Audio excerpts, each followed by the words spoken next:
Ma'am मेरी हाँ जी, हाँ जी, बोलो दीक्षा।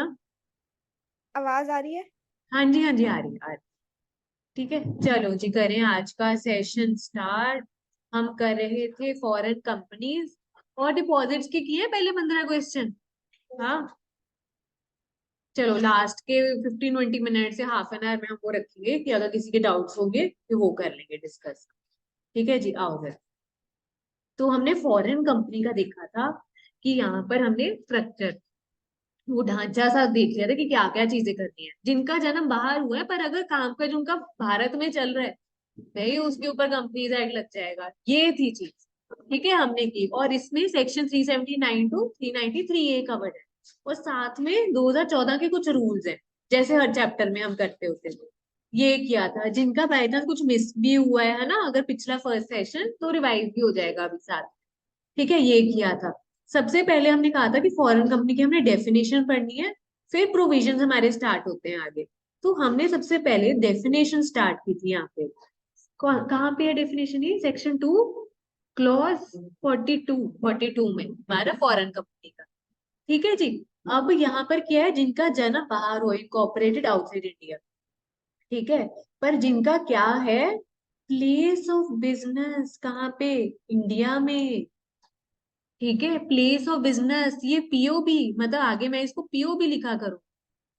इंडिया में दफ्तर खोल के काम काज चल रहा है इनका। ठीक है, और आगे हमने क्या किया था, ये चाहे खुद खोले चाहे एजेंट के थ्रू खोले, ठीक है, चाहे उसमें जाकर काम कर रहे हो चाहे इलेक्ट्रॉनिक डिजिटली मोड में काम कर रहे हो, पर उसमें काम का चलना चाहिए उस ऑफिस के।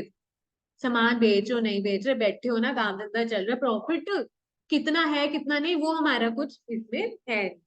ठीक है, बिजनेस एक्टिविटी, काम धंधा चल रहा है इंडिया में, तो वो चीज है।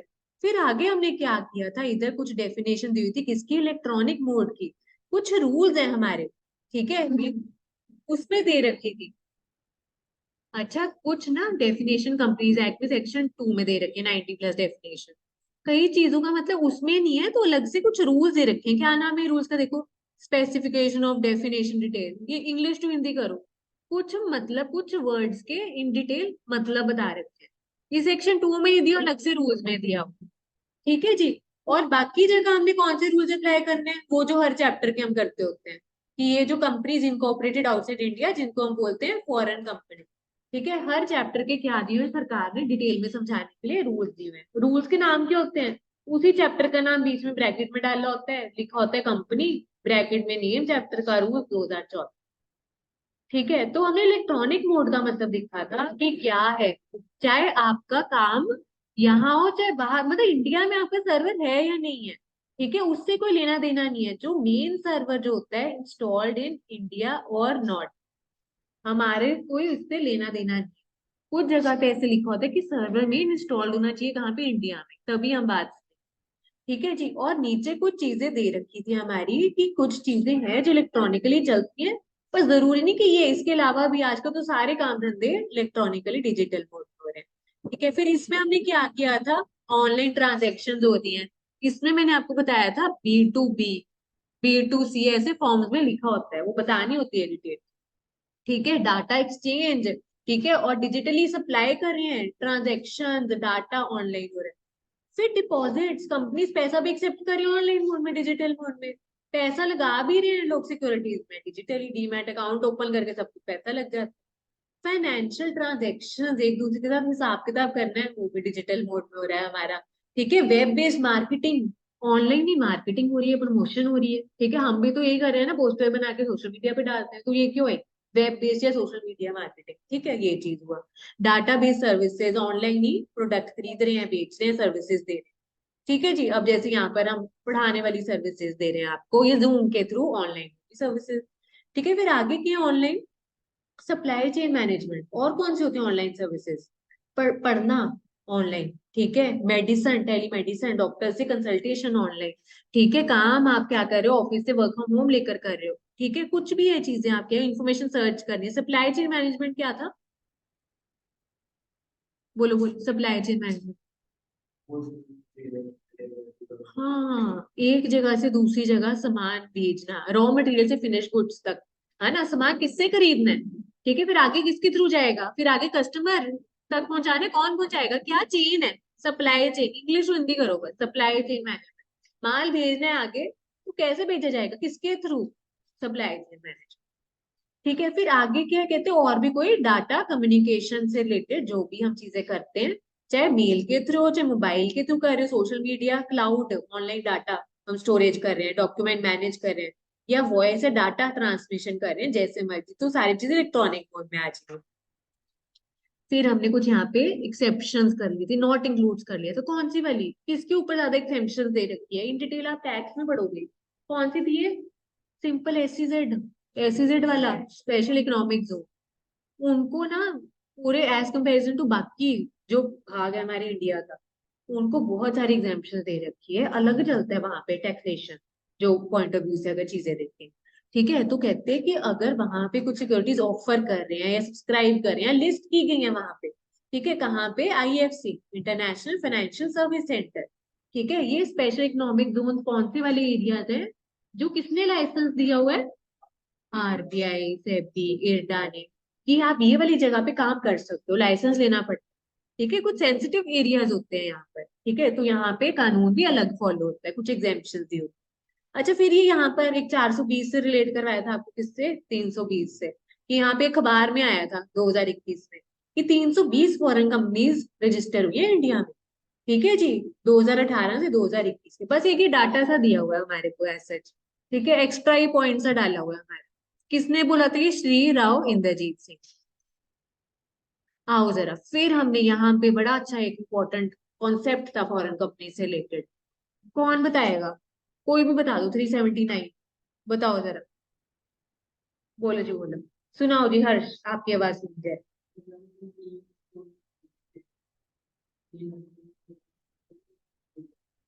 हाँ मतलब दो, 42, मतलब सेक्शन 2 क्लॉज 42 में वो आ गया ना, मतलब ठीक है, मतलब वो फॉरेन कंपनी का मतलब ने देख लिया, वो वाली फॉरेन कंपनीज के ऊपर ये पूरा क्या लग जाएगा, चैप्टर कौन सा, ये चैप्टर 22। हाँ, चैप्टर और 20। हाँ, हाँ, और हमारे बेयर एक्ट में ये ऐसे नहीं न्यूमेरिक फॉर्म में, वो रोमन नंबर्स में लिखा रोम। होता है।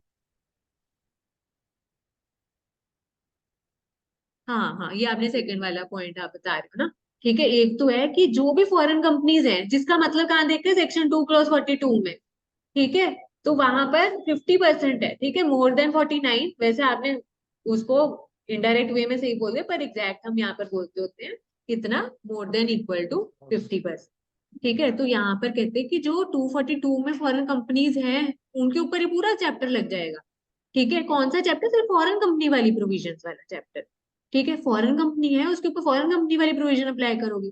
पर कहते हैं कि कुछ ऐसी कंपनीज हैं जिसका मतलब हमने 242 में देख लिया, पर आगे क्या था, यहाँ पे क्या था, जिसका 50% या ज्यादा पैसा किसने लगा रखा है, बताना किसने लगाया, भारतीय नागरिक इंडियंस ने। ने हाँ, इंडियंस ने, इंडियन इंडिविजुअल ने, या या इंडियन कंपनी ने, इंडियन या दोनों कंपनी ने। ने। सिंपल, ऐसे कुछ रट्टा नहीं लगाना, उसको सिंपल भाषा में हमने लिख देना पेपर में। ठीक है, पैसा किसने लगाया 50% या ज्यादा, इसको मेजोरिटी भी बोल सकते हैं हम, है ना, भारतीयों ने लगाया बस। तो उसको क्या मानेंगे, जैसे कि वो, हाँ, जैसे कि वो भारतीय कंपनी क्यों ना हो। ठीक है, उसको हम मानेंगे, चाहे आप इसको लिख सकते हो, ऐसे मानोगे कि जैसे इंडिया में ही बनी हो, मतलब डीम्ड इंडियन कंपनी। भाई इंडियन कंपनीज के ऊपर कौन सा एक्ट लग जाएगा, पूरा का पूरा ये कंपनीज एक्ट 2013।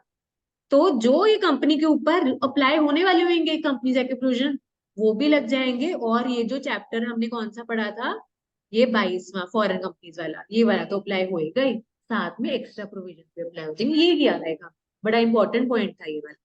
ठीक है, किसी को कोई डाउट यहाँ तक, बोलो जी बोलो, चले फिर आगे, चलो चलो, चलो।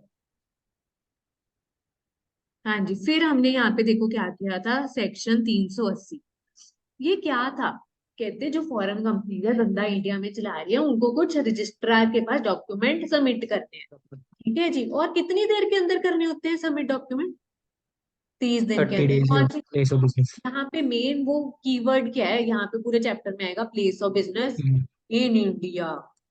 भाई हमें तो इंडिया से लेना देना है ना, जो कामकाज इंडिया में चल रहा है, तो place of business in India, जब वो उनका बन गया, उसके 30 दिन के अंदर अंदर उनको आरओसी को कुछ डॉक्यूमेंट जमा कराने। ठीक है, फॉर्म याद है,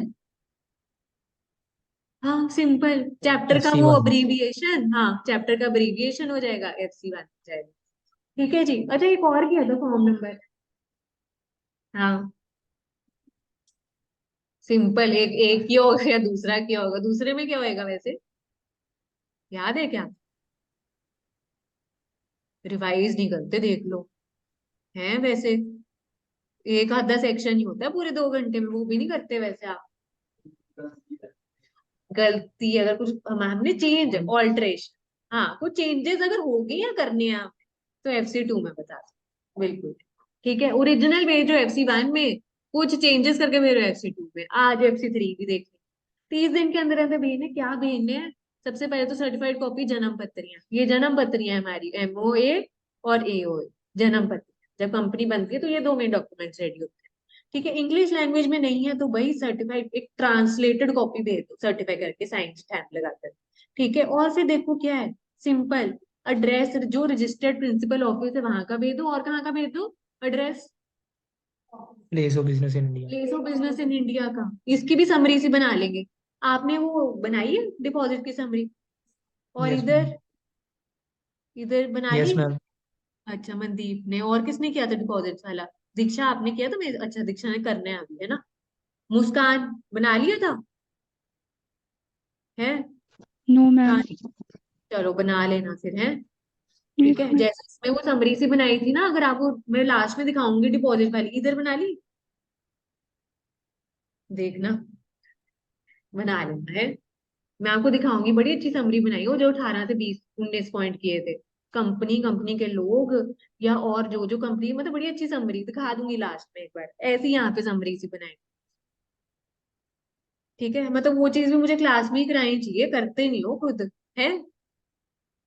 बस फिर दिन ज्यादा लगेंगे, फिर रोना नहीं है लास्ट में कि मैम दिन ज्यादा लग रहे हैं हमें सिलेबस खत्म होने में। मुझे कोई प्रॉब्लम नहीं है, मुझे तो ये कि चलो हो जाए खबर टाइमली, है ना? चलो अब आगे देखो, ये रजिस्टर्ड ऑफिस का एड्रेस, और साथ में किसका आगे, प्रिंसिपल प्लेस ऑफ बिजनेस का। मतलब जैसे यहाँ पे पॉइंट्स दे रखे हैं ना, फिर समरी में जो मिलते जुलते हैं रिलेट करके वो समरी बना ले, जैसे आपको डिपॉजिट्स में मैंने बनवाई है। फिर और किसकी लिस्ट चाहिए थी? जो डायरेक्टर्स और सेक्रेटरी हैं, और उनकी लिस्ट में क्या मेंशन करना है, वही सारा, उनका क्या नाम, पता, address, mummy papa, husband wife का नेम, उनका घर का पता, नेशनैलिटी, ठीक है, पासपोर्ट की डिटेल्स, पैन, ऑक्यूपेशन। डायरेक्टर है किसी और कंपनी में, डायरेक्टर के नाम से उनकी आईडी का क्या नाम हो जाता है? डिन, डायरेक्ट आइडेंटिफिकेशन नंबर। और कंपनी का क्या होता है? सिन, नेम ऑफ सिन। कंपनी सिन। ठीक है, और फिर कहते हैं सेक्रेटरी का मेंबरशिप नंबर, या कोई और अपना ईमेल आईडी है तो वो बता दो। लेटेस्ट नाम और पुराना नाम अगर है, फॉर्मर नेम मतलब पुराना कोई नाम था आपका वो। ठीक है, और यहाँ पे क्या था, ये बड़ा इंपॉर्टेंट था, ये कौन सा था? कौन सा था बोलो जरा। भाई कोई डॉक्यूमेंट भेजने कंपनी को, किसको भेजोगे? ठीक है, भरोसा। हाँ इंडिया में कोई रजिस्ट्रार। ऑथराइज पर्सन होगा कंपनी के बिहाफ पे जो एक्सेप्ट कर सकता है, तो उसका नाम, पता, एड्रेस सब कुछ भेजना है रजिस्ट्रार को, ताकि रजिस्ट्रार को कोई डॉक्यूमेंट भेजे इसको इसके पते पे भेज दे, इसके एड्रेस पे भेज दे। ठीक है, ये किया था। फिर ये प्रिंसिपल प्लेस ऑफ बिजनेस का देख लिया, कोई प्लेस ऑफ बिजनेस खोला बंद किया तो उसके डिटेल बता दो। डेक्लेरेशन दे दो कि ये जो डायरेक्टर ऑथराइज रिप्रेजेंटेटिव है इन्होंने कुछ गलत काम नहीं किया हुआ, ये इनको कोई रोक टोक नहीं है कंपनी बनाने के लिए, मैनेज करने के लिए, या कोई भी और इन्फॉर्मेशन। फिर आगे रूल्स में क्या बताया होता, क्या नाम है ये फॉर्म का हमारा? ठीक है, कहते क्या नाम है ये फॉर्म का, फॉर्म FC1। ठीक है, जिसमें ये सारा हमने डिटेल भर के भेजना है और सारे डॉक्यूमेंट्स अटैच कर, फीस के साथ। ठीक है, और यहाँ पे कहते कि आपको क्या और भेजनी है, क्या था ये, कहते कि जहाँ पे फॉरेन ट्रांजेक्शन इन्वॉल्व होती हैं, कौन सा एक्ट लग जाता है? पैमा। फैम। एमा। एमा। कहते उस एक्ट में क्या होता है, जैसे अगर फॉरेन कंपनीज का काम धंधा चल रहा है इंडिया में, प्लेस ऑफ बिजनेस इंडिया में, तो उनको RBI से कुछ अप्रूवल लेना होता है। कहते अगर वो नीड है तो आपने अप्रूवल लिया तो वो कॉपी भी लगा दो, या किसी और से नीड है लेने की, वो उसकी भी कॉपी लगा दो। ठीक है, अगर कहते हैं आपको नीड नहीं है आपकी कंपनी को किसी से इजाजत लेने की, अप्रूवल लेने की, तो वहां पे डिक्लेरेशन दे दे ऑथराइज रिप्रेजेंटेटिव कि हमें कोई किसी की अप्रूवल की नीड नहीं। ठीक है जी। फिर और देखो क्या बोला था, कहते ये जो डॉक्यूमेंट्स आप भेज रहे हो कौन से रजिस्ट्रार को भेजो जिसका कंट्रोल है, पावर है न्यू दिल्ली वाला ऑफिस। न्यू दिल्ली वाले एरिया पे। ठीक है, और देखो आपको मैंने क्या बताए थे, फीस का चार्ट कहाँ पे दे रखा है कि ये काम के लिए इतनी फीस है, ये भी ना अलग से सेक्शन में नहीं दिया हुआ। इसके लिए भी सरकार ने क्या बनाए हुए हैं, अलग से रूल्स। जैसे ऊपर आपको डेफिनेशन के लिए बताया है ना, कुछ चीजों का, कुछ वर्ड्स का मतलब नहीं देगा हुआ, तो सरकार ने क्या अलग से रूल्स निकाल दिए कुछ वर्ड्स की मीनिंग देने के लिए। ठीक है, ऐसे यहाँ पे किया है, कुछ फीस बता रखी है, ये काम की ये फीस, तो ये अलग से रूल्स है, रजिस्ट्रेशन ऑफिस एंड फीस। ये भी क्या है, अलग से एक चैप्टर भी है हमारा कंपनीज एक्ट में, हमारे को फाइनल लेवल में उसी चैप्टर को बीच में घुसा दिया और रूल्स बना दिया। ठीक है जी, अब आगे चलो। यहाँ पे क्या था, अगर फॉरेन कंपनी क्या करती है, मतलब उसने अपने इंडिया वाला दफ्तर बंद कर दिया, तो वो चीज उसको रजिस्ट्रार को भी बतानी पड़ेगी कि हमने बंद कर दिया। ठीक है, अब क्या हो जाएगा, अब उसकी कोई जिम्मेदारी नहीं, कोई डॉक्यूमेंट है नहीं। अब आप बताओ ये चीज पढ़ क्यों रहे हैं, क्योंकि फॉरेन कंपनी जिसका जन्म बाहर हुआ था, काम धंधा इंडिया में, वो धंधा इंडिया में बंद हो गया, तो अब ये कुछ डिलीवर या डॉक्यूमेंट देने की जरूरत ही नहीं है रजिस्ट्रार को, तो इसलिए बताना जरूरी है, ताकि रजिस्ट्रार आपके ऊपर पेनल्टी फाइन या नोटिस ना भेजे कि आपने भेजा, तो ये बताना जरूरी। ठीक है जी, और ये कौन से, ये कुछ रूल्स मैंने आपको बताए थे ना, जैसे ये कौन सा रूल था, ये रूल 8। ठीक है, अब मैं आगे ना फिर से ये रूल्स का नाम नहीं लिखूंगी, ये जो चैप्टर के रूल्स चल रहे हैं क्या नाम है, रजिस्ट्रेशन ऑफ फॉरेन कंपनी के रूल्स, रूल 8। ठीक है, और ये भी कहाँ पे बोला हुआ है, ये भी रूल 8 नहीं बोला हुआ है, ये भी चीज रूल 8 नहीं बोली हुई है। अब आगे पूरे चैप्टर में ना मैं वो नहीं लिखूंगी कि rule 8 of companies registration of foreign companies rule 2014, ये ऑब्वियस ही है कि ये चैप्टर कर रहे हैं तो रूल मेंशन किया है या सेक्शन मेंशन किया 379, तो वो कौन सा होगा, जैसे सेक्शन मेंशन करते कंपनीज एक्ट 2013 का होता है, ये चैप्टर फॉरेन कंपनी का कर रहे हैं, तो इसमें रूल्स अगर नंबर लिखूंगी कौन सा रूल होगा, ये चैप्टर का होगा। ठीक है, तो ये भी रूल 8 का पार्ट था। फिर देखो लास्ट में हमने क्या किया था इधर, कहते कि हमारा सेक्शन कौन सा था पुराने कंपनीज एक्ट में जिसमें सेम रिक्वायरमेंट थी, 592, 592 सेक्शन 592 ऑफ कंपनीज एक्ट 19, आपको दिखाया भी था बेयर एक्ट, जिसमें सेम थी प्रोविजन। ठीक है, तो कहते हैं कि जिन्होंने अब तक जमा नहीं कराए उनके ऊपर सेम प्रोविजन अप्लाई होएगी, उनकी लाइबिलिटी खत्म नहीं होगी, ये किया था। फिर ये आ गया हमारा फॉर्म FC2। ठीक है, अगर जो आपने डॉक्यूमेंट पहले भेज दिए रजिस्ट्रार को उसमें कुछ चेंजेस आपने करने हैं या हो गए हैं, ठीक है, जैसे आपने कोई डायरेक्टर का नाम पता भेजा, उसका कुछ पैन में चेंज आ गया, कुछ उसके एड्रेस में चेंज आ गया, तो आप भेजो वो चेंज करके फॉर्म नंबर FC2 के साथ। ये किया था, समझ आया जी। ठीक है, तो जरूर बच्चों 10 मिनट दिया करो। ठीक है, क्योंकि आगे आगे सिलेबस बढ़ता जाएगा, पिछला मतलब ब्लैंक होता जाएगा, फिर उसका फायदा भी नहीं है। ठीक है जी, आओ जरा अब आगे चले, हमारा कौन सा सेक्शन, डेफिनेशन किस में थी बताना, सेक्शन 242 में थी। 42 फिर कौन से सेक्शन से स्टार्ट होता है इधर हमारा, क्या था 379, 379 हाँ एक्ट, और ये चैप्टर किसके ऊपर एप्लीकेशन लगा, हाँ हाँ वो किया था। 380 में क्या था, डॉक्यूमेंट सबमिशन टू डॉक्यूमेंट, बस वो कीवर्ड ही याद रखना जिससे पूरा आपको लॉ ध्यान आ जाएगा, उसमें जो प्रोविजन है डॉक्यूमेंट्स, डॉक्यूमेंट्स में वो सारा है ना, वो जन्म पत्री, MOA, ठीक है, वही 4-5 वर्ष की समरी बन जाएगी उसकी। ठीक है, उसके बाद रजिस्टर्ड ऑफिस, ठीक है, प्लेस ऑफ बिजनेस, कोई बंद करे खोला वो वाला आ जाएगा, फिर डायरेक्टर्स की या सेक्रेटरी की, बस ये आपकी समरी बन जाएगी, ये अच्छे से बस लिख लेना। हाँ जी, अब आओ आगे 381, सेक्शन 381 क्या बोल रहा है। ठीक है, एक मिनट बड़ा करते हैं थोड़ा सा।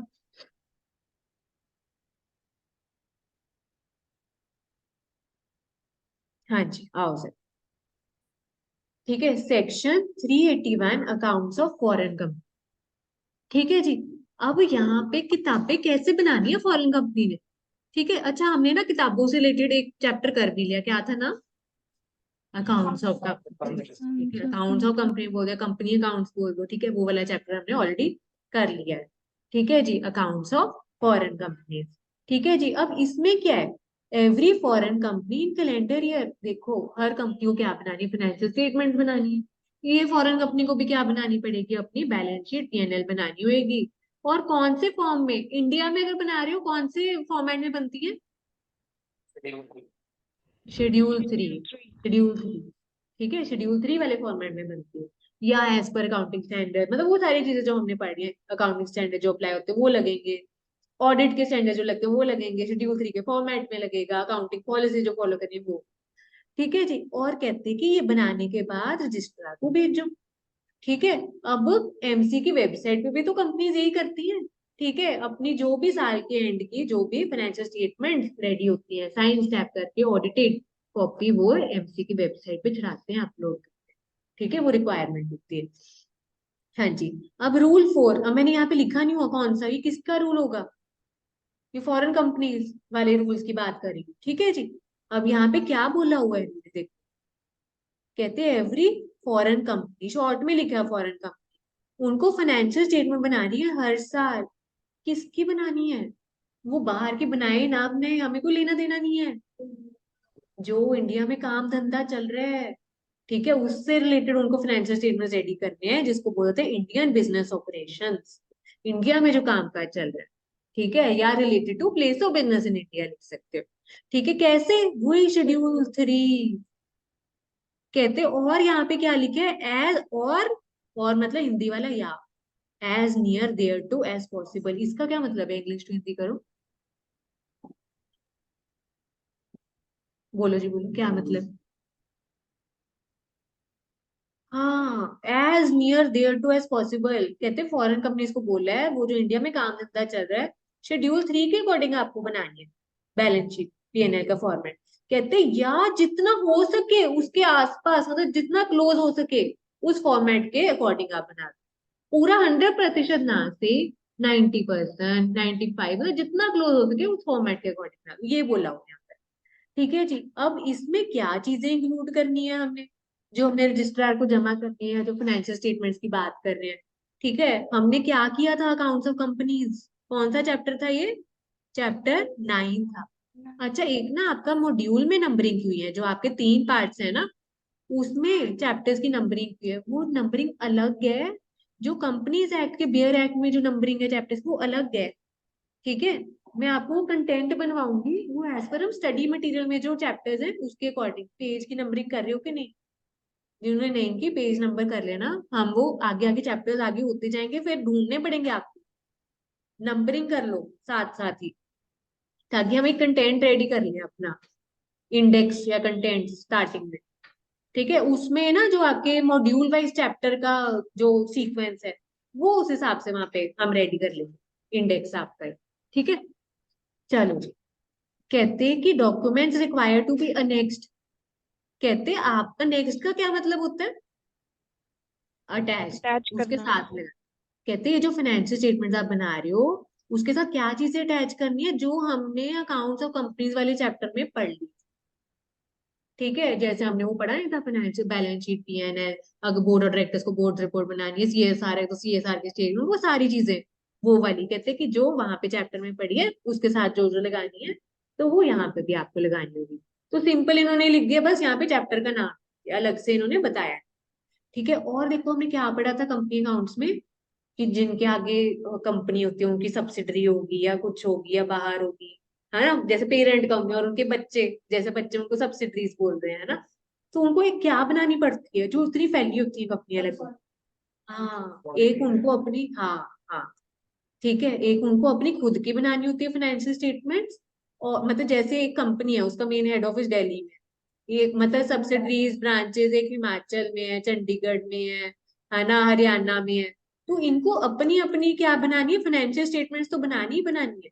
एक कंसोलिडेटेड फाइनेंशियल स्टेटमेंट बनेगी, जिसमें क्या हो जाएगी, इकट्ठे, मतलब आप वो देखोगे ना फॉर्मेट, जैसे यहाँ पे हेड ऑफिस का आ गया, या हिमाचल वाली की डिटेल आ गई, चंडीगढ़ वाली आ गई, पंचकुला वाली आ गई, तो यहाँ पे जैसे शेयर कैपिटल, यहाँ पे फिक्स्ड एसेट, यहाँ कितने, वो सारा यहाँ पे कंसोलिडेटेड एक जगह। और लास्ट कॉलम कौन सा हो जाएगा? Gross total. तो कहते हैं इनको क्या करनी है, लेटेस्ट जो consolidated financial statement parent foreign company जो बाहर है एक्चुअल, उन्होंने बना रखी होगी कोई कंसोलिडेटेड फाइनेंशियल स्टेटमेंट। कहते हैं उन्होंने कैसे बनाई होगी? जो उनके बाहर उनका फॉरेन का जो लॉ होगा उसके अकॉर्डिंग उन्होंने बना रखी। कहते हैं हमारे को कोई प्रॉब्लम, वहां के अपने कानून के हिसाब से बनाइए, आपने बनाई है तो बस उसकी कॉपी साथ में लगा दो रजिस्ट्रार।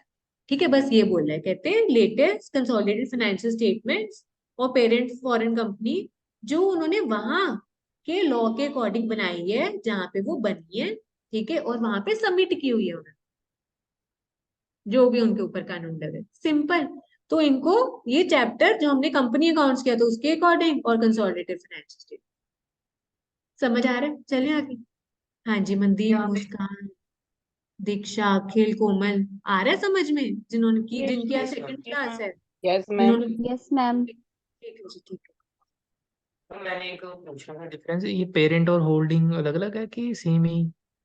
यहाँ पर पेरेंट और होल्डिंग एक ही है हमारी, ठीक है। जो मेन कंपनी है, जो मेन कंपनी है, ठीक है, जो मेन कंपनी है जिसके आगे सब्सिडरीज होंगी या एसोसिएट होंगी, ठीक है, तो उनको ये बोला जाता है पेरेंट कंपनी या होल्डिंग कंपनी या मेन कंपनी बोला जाता है।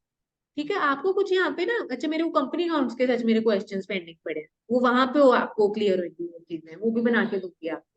ठीक है, तो वो ओके करेक्ट कर, हमारे वो पेंडिंग पड़े हैं होल्डिंग सब्सिडी वाले क्वेश्चंस भी ना, पर वो ओके। उसमें किए थे प्रिलिमिनरी वाले में, मैं टेस्ट में भी डाला था। Yes, हाँ, ma'am. किया था Same वो। question. होल्डिंग सब्सिडी हाँ वाला। हाँ, होल्डिंग सब्सिडी वाला उसमें भी डाला था, दिया था ना, तीनों ने दिया था ये वाले बच्चों ने। ठीक है, कोई बात नहीं, और क्वेश्चंस कर लेंगे इससे रिलेटेड। ठीक है, main company, parent company, hold company, this is नहीं, वन मैंने तो एंड ये सी। पूछना था भी पेरेंट को होल्डिंग बोल सकते हैं ना, हाँ होल्डिंग हाँ, और पेरेंट सेम ही पेरेंट है। कंपनी होल्डिंग कंपनी, बिल्कुल, पेरेंट कंपनी होल्डिंग। हाँ जी, अब आगे देखो, एक हमने, ये क्या चल रहा है? हाँ जी, एक हमने ना अकाउंट्स ऑफ कंपनी वाले चैप्टर में क्या किया था, सेक्शन 2 क्लॉज 41 में डेफिनेशन की थी। देखो ब्लैंक है ना, फाइनेंशियल ईयर। हाँ फाइनेंशियल ईयर, ये देखो नाम भी लिख दिया फाइनेंशियल ईयर। फाइनेंशियल ईयर की हमने क्या की थी, डेफिनेशन की थी कहाँ पे, कवर, ये मैंने ना फिर से नहीं लिखी यहाँ पे, इतनी बड़ी डेफिनेशन हमने ऑलरेडी अकाउंट्स ऑफ कंपनीज में की है, मैं आपको रिवाइज जरूर कर रहा था। ये कहाँ पे ये नंबरिंग भी इसलिए बोल रही हूँ। अब देखो एक चीज, अब देखो सेक्शन 447 फ्रॉड वाला, एक नहीं बहुत जगह पे आ रहा है, एक जगह हम लिख लेंगे डिटेल में, फिर आप क्या कर सकते हो, वो पेज नंबर डाल सकते हो। याद है वो 447 वाला 1% टर्नओवर, वो सारी जो पनिशमेंट थी, चार्जेस में करेंगे। हाँ चार्जेस में हमने लिखा था एक जगह पे, पर वो सेक्शन हर चैप्टर में आ रहा है, तो ये तो ना हम हर चैप्टर में फिर से लिखने लग जाएंगे। तो एक तभी नंबरिंग बोल रही हूँ कि हम क्या कर लिया करेंगे, जो रिपीट हो रहे हैं टॉपिक्स, जैसे ये लिख दिया covered in accounts of companies, यहाँ पे पेज नंबर डाल दो अपना, ताकि फटाफट वो पेज ओपन किया रेफर। ठीक है, अब मैं आपको ओपन करके दिखा रही हूँ एक बार, जिन्होंने की है निकालो जरा। ठीक है, निकालो कंपनी अकाउंट, मैं भी आपको यहाँ पे खोल के दिखा रही हूँ।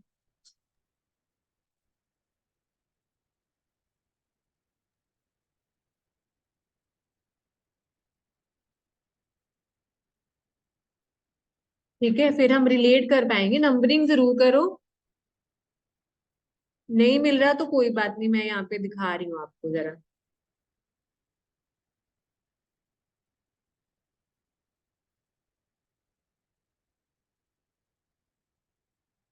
ये लो जी, मेरे को मिल गई अपनी डेफिनेशन, मैं आपको दिखाती हूँ।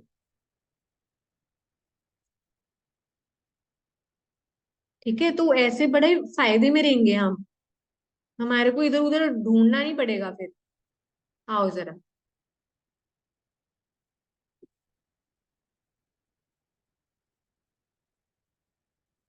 मिली, स्टार्टिंग में था डेफिनेशन, हर चैप्टर की डेफिनेशन स्टार्टिंग में करते हैं।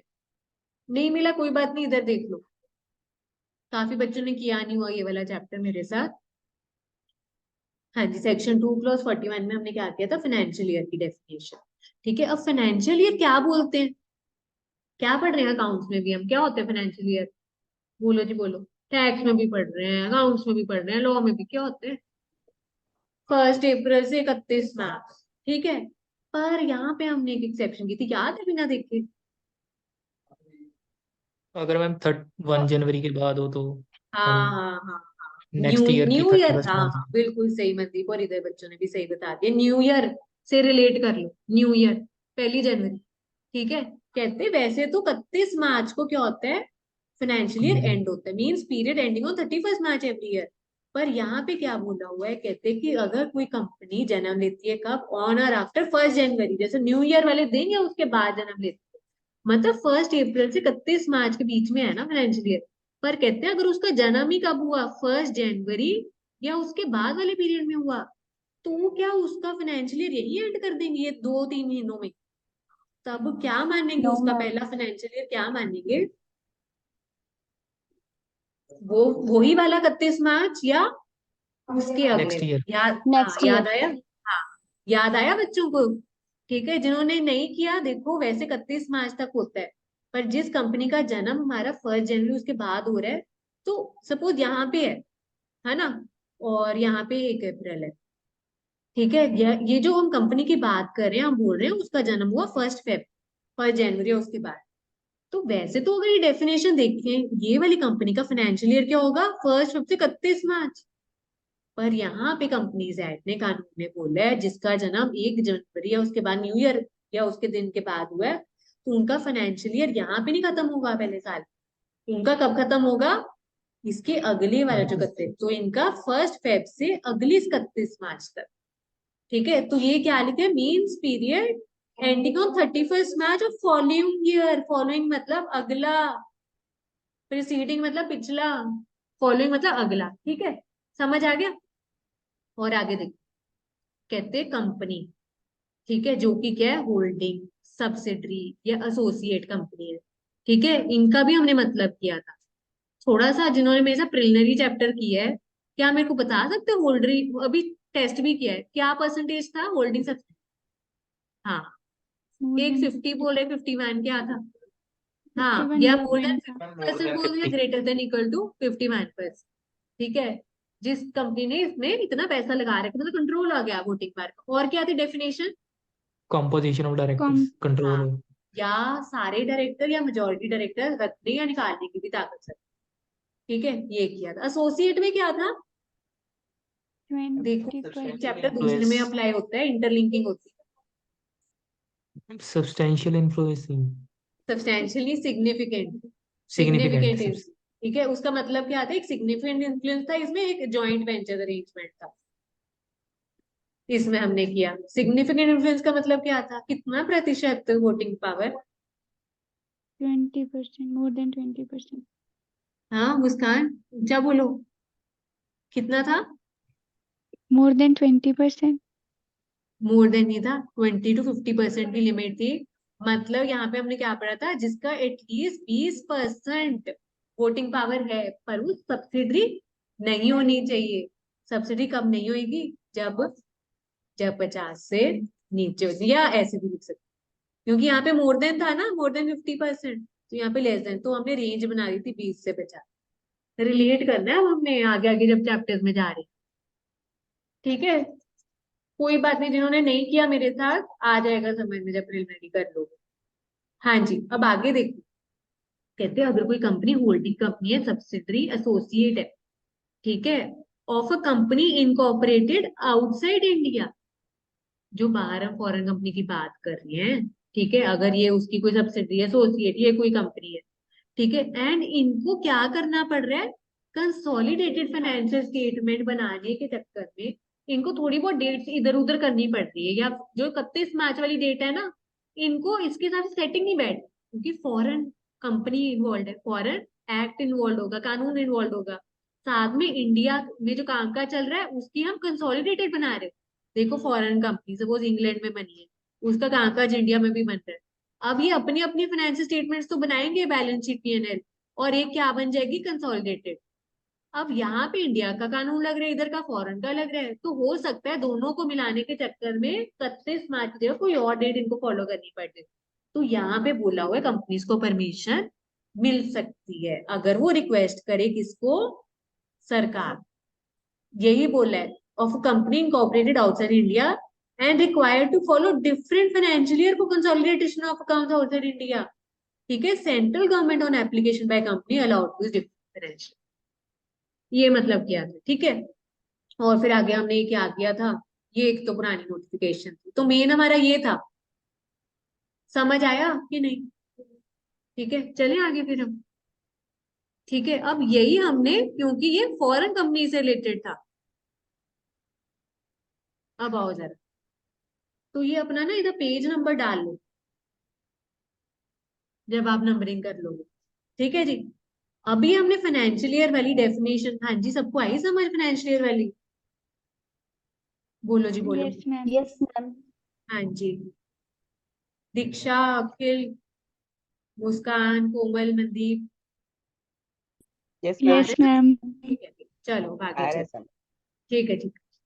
हाँ जी, अभी डेफिनेशन समझने के बाद हमें अब क्या पता चला कि फॉरेन कंपनी जिसकी प्लेस ऑफ बिजनेस इंडिया में है, उसको मैंडेटरी कंपल्शन नहीं है क्या करने के लिए, फाइनेंशियल ईयर 31 मार्च वाला ही हर साल फॉलो करने के लिए। ये इसमें ये डेफिनेशन में हमने समझा कि कंसोलिडेटेड फाइनेंशियल स्टेटमेंट बनाने के लिए अगर इनको दूसरा साल फॉलो करना पड़े तो ये सरकार को रिक्वेस्ट कर सकते हो, सरकार इनको परमिशन दे सकती। ठीक है, तो ये इसलिए हमने फाइनेंशियल ईयर वाली डेफिनेशन यहाँ पे समझी, क्योंकि ये वाला पॉइंट हमारे को इस चैप्टर में ये वाला बोलते हैं। ठीक है, चलिए आगे फिर। चलो चलो, provided it has obtained approval from central, ये हमने किया। ठीक है जी, ये किया हमने। फिर आगे देखो, ठीक है, यहाँ पे हमने कहा सरकार के पास क्या पावर है कि किसी भी फॉरेन कंपनी के केस में वो कुछ नए रूल्स अप्लाई कर सकती है कि इसको बैलेंस शीट बनानी है, इसको नहीं बनानी, इसको अगर बनानी है तो ऐसे बनानी है अलग तरीके से। तो यही बोला हुआ है कि सरकार के पास पावर है, वो डायरेक्शन दे सकता है, बता सकता है कि ये जो बैलेंस शीट पीएनएल है कि कुछ कंपनीज के ऊपर ये अप्लाई नहीं करता बनाना, या अगर अप्लाई करता है उनको अलग तरीके से, जैसे सबको अप्लाई करते हैं थोड़ी बहुत चेंजेस के साथ। ठीक है, जैसे हम कहते हैं ना कि कुछ एक्सेप्शनल केसेस होते हैं, तो सरकार चाहे नोटिफिकेशन निकाल के कुछ फॉरेन कंपनीज के ऊपर अपने हिसाब से कानून बना सकता है कि इनको बैलेंस शीट या पीएनएल ऐसे बनाना है या नहीं बनाना है। ठीक है जी, और ये किस में होना चाहिए? इंग्लिश लैंग्वेज में। अगर नहीं है इंग्लिश लैंग्वेज में तो ट्रांसलेट करके इंग्लिश में कॉपी लगाओ, वो भेजनी है आपने रजिस्ट्रार। चलो जी, तो ये तो पिछले पॉइंट्स थे हमारे, अब आओ जी आगे। ठीक है, और क्या चीज भेजनी है हमने रजिस्ट्रार को? ठीक है, कहते यहाँ पे किस चीज की कॉपी भेजनी है? एक लिस्ट भेजो। किस चीज की लिस्ट भेजो? अब जो जो दफ्तर आपने इंडिया में खोल रखे हैं, प्लेस ऑफ बिजनेस, जहां जहां पे भी खोल रखे, एक खोल है, 10 खोल है, 5, 2, एक ही, जितने भी हैं, उसकी एक लिस्ट बना के दे दो। वो लिस्ट किस में देनी है? रूल 6 बोलता है, बता रहा है किसमें, फॉर्म 3। फॉर्म 1 में क्या था? फॉर्म 1 में क्या था? एप्लीकेशन। हर उसी को। हाँ, जो भी जो फॉरेन कंपनी धंधा कर रही है उसको डॉक्यूमेंट्स भेजने पड़ते हैं रजिस्ट्रार को, वो फॉर्म नंबर 1 के साथ अटैच। फॉर्म 2 में वो वाले डॉक्यूमेंट जो ऑल्टरेशन भेजे थे उसमें कुछ चेंजेस हो रही, तो फॉर्म 2। फॉर्म नंबर 3 किस लिए, कौन सी लिस्ट भेजनी है? जो भी ये दफ्तर खोले हुए हैं, केस ठीक है ऑफ। प्लीज। ठीक है, और इसी से रिलेटेड हमने ऊपर अभी सेम चीज करके आए हैं रूल 8 में। ठीक है, यहाँ पे क्या बोला हुआ एक्सेप्शन ऊपर पढ़ के आए हैं। कहते हैं कि अगर वो फॉरेन कंपनी ने बंद कर दिया काम धंधा, वो दफ्तर ही बंद कर दिया, तो वो रजिस्ट्रार को बताएगा एंड उस डेट से उसकी जो लाइबिलिटी थी डॉक्यूमेंट्स भेजने की रजिस्ट्रार की, वो भी खत्म हो जाए। पर ये तभी होगी एक्सेप्शन में, तभी आप कवर होगे अगर और कोई दफ्तर नहीं है इंडिया में। 10 में से आपने 5 बंद कर दिए, 5 खुले हैं, तब तो भेजोगे आप आरओसी को। 10 में से 10 बंद हो गए, तब अब नीड नहीं है आरओसी को आपको। ठीक है, ये पॉइंट हमने पहले भी किया। ठीक है जी, अब आगे रूल 4 क्या बोल रहा है हमारा? ठीक है, कहते हैं कि यहाँ पर फॉरेन कंपनी को, ऊपर हमने क्या बातें की हैं? बैलेंस शीट पीएनएल की बातें कर रहे थे, है ना? फिर हमने उसी में फाइनेंशियल ईयर का मतलब देख लिया, ये रूल 8, है ना? और इसमें हमने क्या बात की? एक लिस्ट, प्लेस ऑफ बिजनेस, ये की है। अब ये जो बैलेंस शीट पीएनएल के साथ लिस्ट लगानी है, और कहते हैं इसके साथ फाइनेंशियल स्टेटमेंट के साथ और क्या अटैच करनी है चीजें, हम कोई और अलग से चीजें बना के लगानी है कि नहीं, वो बताएंगे। तो कुछ यहाँ पर 3 स्टेटमेंट के नाम गिवन, 3 हमारी स्टेटमेंट रेडी होंगी। क्या नाम है इनका? Statement of related party transaction. कौन सी होती है रिलेटेड पार्टी ट्रांजेक्शन?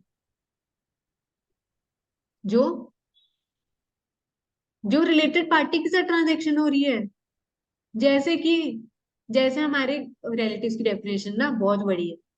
ठीक है, और ये चीज हमने कंपनी अकाउंट्स में भी की थी, वो जो हमने कंपनी अकाउंट्स नहीं सच वहां पे किया था हमने, बोर्ड रिपोर्ट में किया था। बोर्ड रिपोर्ट का सेक्शन पता है?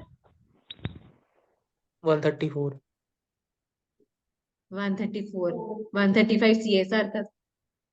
ठीक है, यहाँ वहां पे हमने किया था कि अगर कोई रिलेटेड पार्टी से भी ट्रांजेक्शन हो रही है वो भी बताना है। कौन सा सब सेक्शन? रिलेटेड पार्टी वाला? नहीं नहीं, ये मैंने आपको कहा था ये डायरेक्टर्स में होगा, ये हमने किया नहीं है डायरेक्टर्स में। हाँ, वो 149 से स्टार्ट,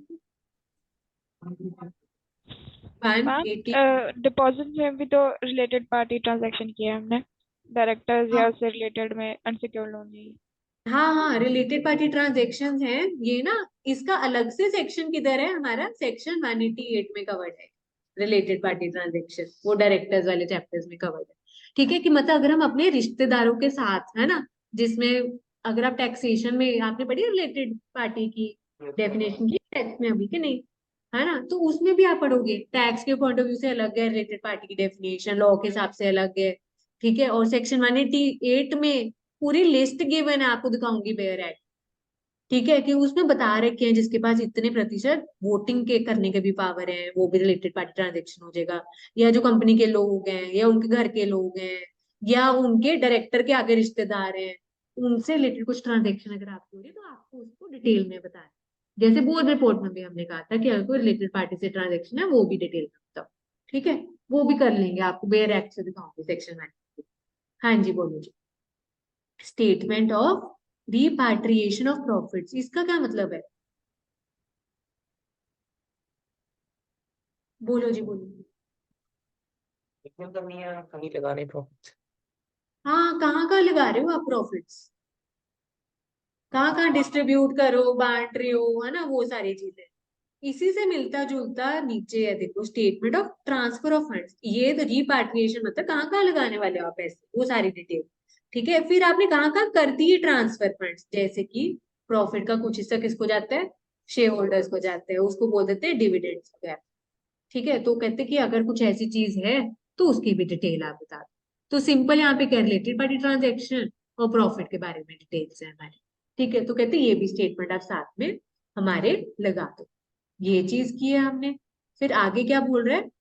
ये सारे डॉक्यूमेंट्स कहता कितनी देर में भेजने हैं हमने रजिस्ट्रार। ठीक है, ये सेक्शन कौन सा कर रहे हैं हम? 381, 381। ठीक है, हाँ जी, तो कहते हैं ये डॉक्यूमेंट रजिस्ट्रार को कब भेजने हैं? 6 महीने के अंदर अंदर। कब? जब वो जो फॉरेन कंपनी का जो फाइनेंशियल ईयर खत्म होने के 6 महीने के अंदर अंदर भेजने हैं। ठीक है, और मतलब जिस पीरियड से वो डॉक्यूमेंट रिलेट करता है, जिस पीरियड से रिलेट करता है। ठीक है जी, और कहते हैं रजिस्ट्रार चाहे तो अगर कोई एप्लीकेशन दे कंपनी, फॉरेन कंपनी रिटर्न में, और कोई स्पेशल कारण था जिसके कारण वो 6 महीने के अंदर ना दे पाए रजिस्ट्रार को, तो कितना पीरियड मैक्सिमम एक्सटेंशन मिल सकती है? 3 महीने। ठीक है, तो कीवर्ड्स यहाँ पे 3 महीने, 6 यहाँ पे 6 और यहाँ पर +3। प्लस का मतलब यहाँ पे हो जाएगा एक्सटेंशन मिल जाएगी 3 महीने का, उससे ज्यादा नहीं मिल सकती। ठीक है जी, और देखो यहाँ पर क्या है, कहते हैं यहाँ पे सरकार चाहे तो क्या कर सकती है, कुछ एग्जेम्पशन दे सकती है डिफरेंट डॉक्यूमेंट्स। ठीक है, या बता सकती है कि आप कुछ फॉरेन कंपनी को ये डॉक्यूमेंट देने की जरूरत नहीं, या कोई अलग लिस्ट निकाल सकती है कुछ फॉरेन कंपनी के केस में कि आपको ये भेजने। अच्छा, जैसे आप भी तो यहाँ पे ICAI में रजिस्ट्रेशन कराते हो, कईयों का लेटर आ जाता है कि ये भी डॉक्यूमेंट भेजो। सबके केस में तो नहीं आता ना। सेम यहाँ पे सरकार कुछ कंपनी के केस में अलग डॉक्यूमेंट की लिस्ट मांग सकती है, तो वैसे वो कंपनीज भेजेंगी डॉक्यूमेंट्स, फिर सबमिट करेंगे। सिंपल। ठीक है, आगे चलो। अब हमने बात की थी किताबें कैसे बनानी है, अब इसी में ही बोला हुआ है ऑडिट कैसे करवाना है इनको, फॉरेन कंपनीज को। ये रूल 5 में मेंशन्ड है। एक हमारा company accounts, accounts of company chapter है, एक हमारा कौन सा है, ऑडिट एंड ऑडिटर्स वाला चैप्टर, जिसमें ऑडिटर के बारे में बातें बताइए और ऑडिटर ऑडिट कैसे करेगा उसके बारे में बातें। ठीक है, तो यहाँ पर भी यही बोला है। एक तो नीचे देखो, वो कौन सा चैप्टर है? 10। 9 कौन सा था? अकाउंट्स, अकाउंट्स का था। ठीक है, 10th कौन सा है? ऑडिटर वाला। कहते हैं इनके ऊपर कौन से प्रोविजन अप्लाई हो जाएंगे? ऑडिट एंड ऑडिटर वाला, और उसके रूल्स अप्लाई हो जाएंगे।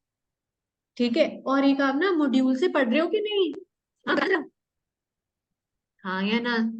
जितना सेक्शन 1 या 2 सेक्शन जितना भी कवर होता है क्लास में, उसको मॉड्यूल से जरूर पढ़ना है आपने एक बार।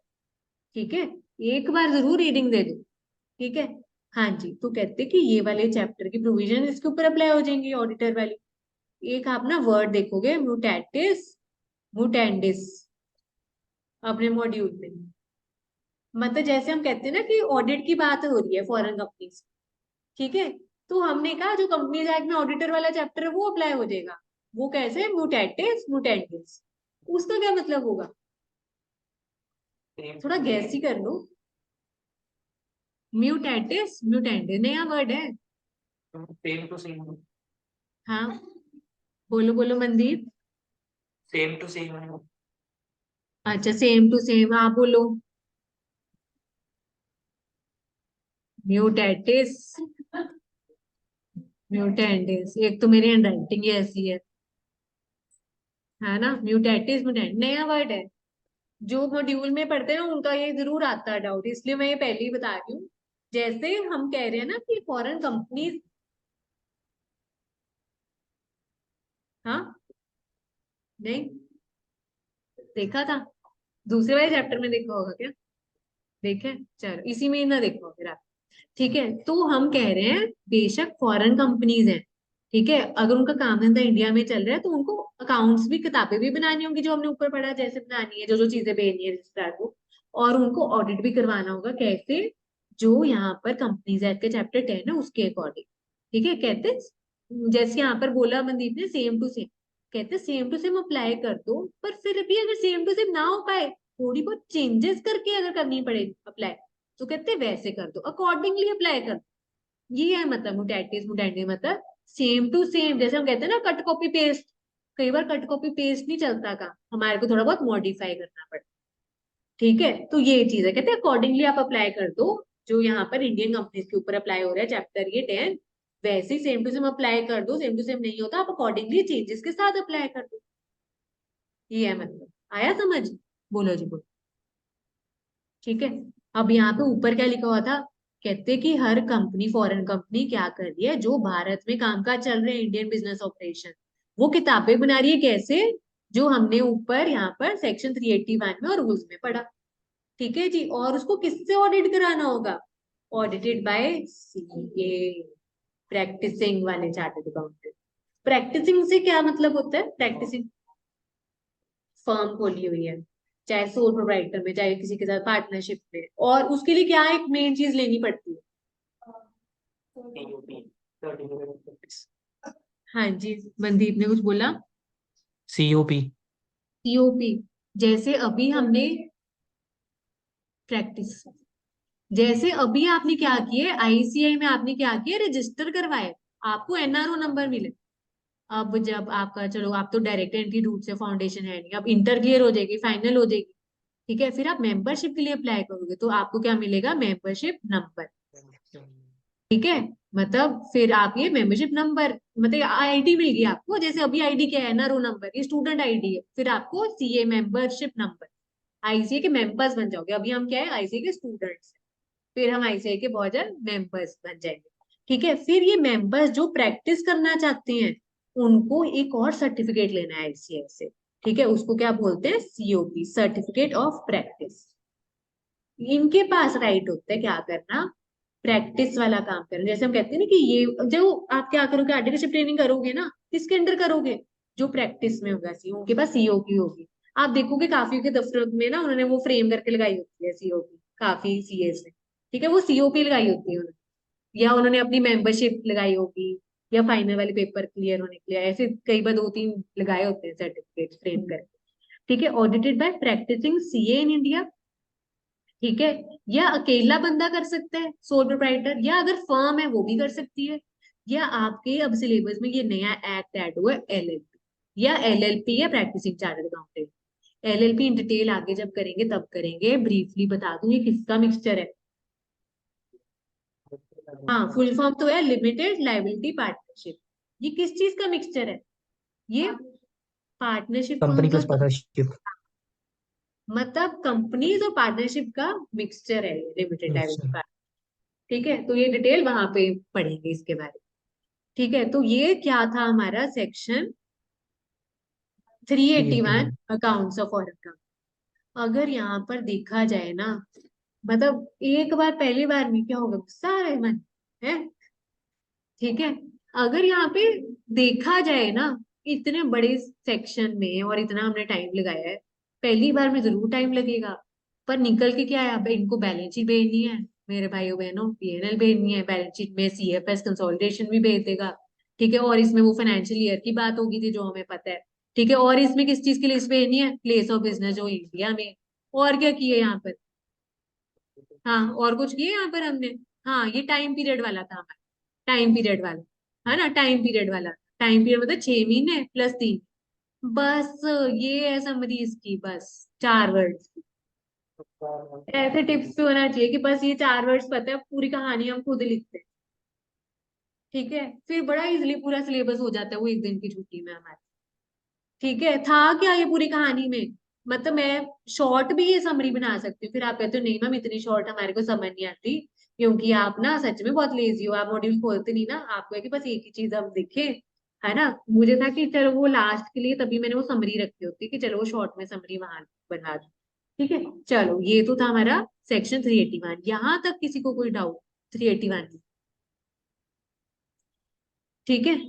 और आपको समझ लगे कीवर्ड्स कैसे निकालते हैं हम, पूरे सेक्शन में क्या थी, financial statement, CFS, place of business of India की क्या लिस्ट, कौन से फॉर्म में, फॉर्म भी लिख देते हैं, फॉर्म नंबर 3, और टाइम पीरियड 6 महीने प्लस 3 महीने की एक्सटेंशन, बस इसी को हमने सेंटेंसेस, इंग्लिश सेंटेंस बना के लिखते हैं बस, ठीक है। एक पेज, मतलब वो हमारी हैंडराइटिंग पे डिपेंड करेगा पेजेस, ठीक है। चल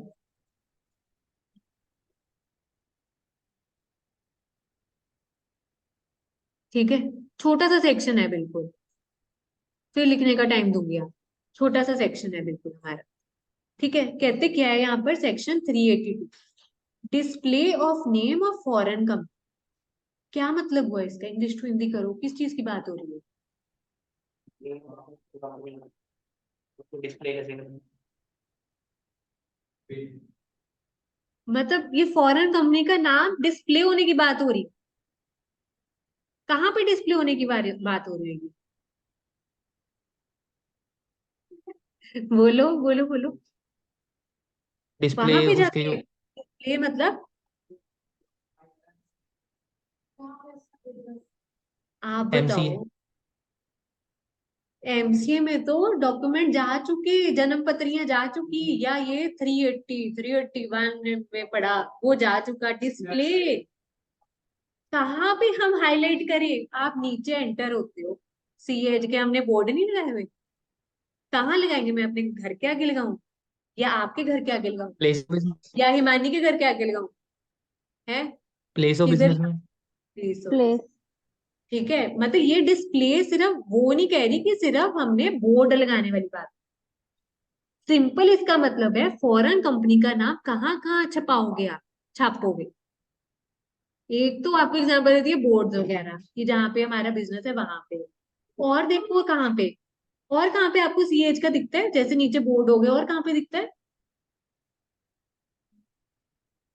चलो एक ऐप हो गया, और बताओ जरा कहाँ पे देखा, और हिंट दे रही हूँ, कुछ डॉक्यूमेंट्स में देखा है, डॉक्यूमेंट्स।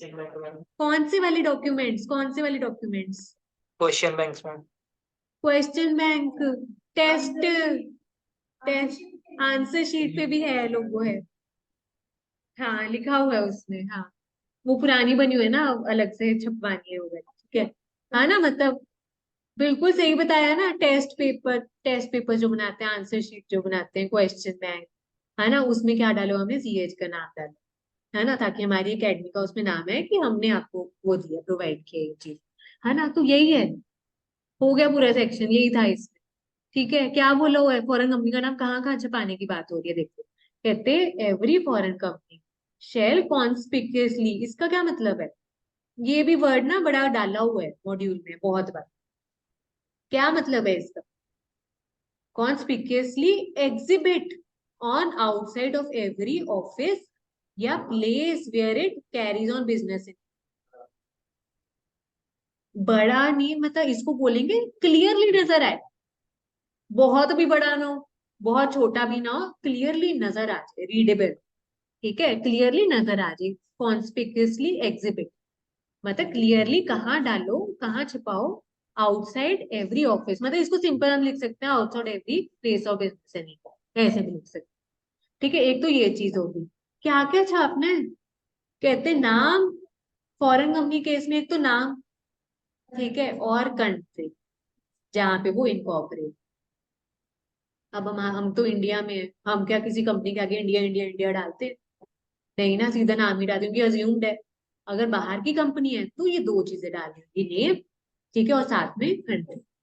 ठीक है, और अच्छा कैसे डालनी है, ये जो ऊपर पढ़ रहे थे ना, कॉन्स्पिक्यूअसली एग्जिबिट, ये क्लियरली नजर आए।